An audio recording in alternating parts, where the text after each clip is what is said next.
Pernahkah kamu bayangkan, ada sebuah teknologi yang lahir tanpa negara, tanpa kantor, bahkan tanpa bos. Tapi kekuatannya bisa mengguncang seluruh sistem keuangan dunia. Namanya Bitcoin. Mata uang digital pertama yang membuat banyak orang penasaran, takut, marah, sekaligus jadi kaya raya dalam semalam. Semuanya dimulai pada tahun ke-2009. Di tengah krisis ekonomi global, muncul sosok misterius bernama Satoshi Nakamoto. Sampai hari ini, tidak ada yang tahu siapa dia sebenarnya. Apakah satu orang, sebuah tim, atau mungkin hanya identitas palsu. Dia hanya meninggalkan sebuah pesan dan sebuah teknologi, lalu menghilang selamanya. Bitcoin diciptakan sebagai bentuk perlawanan terhadap sistem keuangan lama. Biasanya kan, semua uang dikontrol oleh bank sentral dan pemerintah. Nah, Bitcoin ini beda. Jumlahnya terbatas, tidak bisa dicetak sesuka hati, tidak bisa dimanipulasi, dan tidak bisa dihentikan oleh siapapun. Setiap transaksinya dicatat dalam sebuah buku besar digital raksasa yang disebut blockchain. Semua orang bisa lihat, tapi tidak ada yang bisa mengubah atau menghapusnya. Sekali tercatat, akan ada di sana selamanya. Awalnya, banyak yang menganggap Bitcoin ini cuma lelucon. Bayangkan saja, nilai satu Bitcoin dulu cuma beberapa rupiah. Bahkan ada cerita terkenal, seseorang membeli 2 loyang pizza dengan 10.000 Bitcoin. Kalau dihitung sekarang, nilai Bitcoin itu setara ratusan triliun rupiah.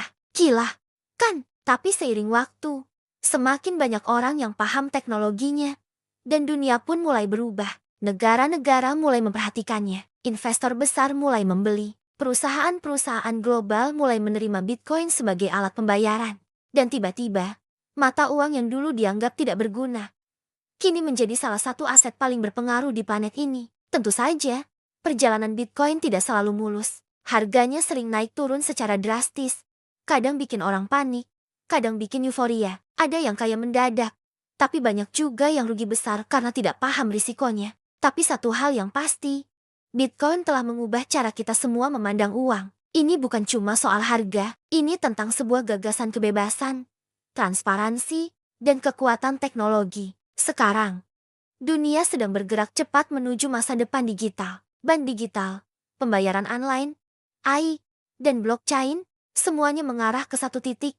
Uang di masa depan tidak lagi terikat pada kertas. Dan dalam perjalanan menuju masa depan itu, Bitcoin adalah salah satu pionirnya. Sebuah simbol bahwa perubahan tidak bisa dihentikan, dan teknologi akan selalu menemukan jalannya sendiri. Siapa tahu, mungkin suatu hari nanti, Bitcoin bukan lagi sekadar aset investasi, tapi sudah menjadi bagian dari kehidupan kita sehari-hari di seluruh dunia. Terima kasih sudah menonton. Jangan lupa like, komen, dan subscribe agar kamu tidak ketinggalan cerita menarik lainnya seputar dunia digital dan teknologi masa depan. Sampai jumpa.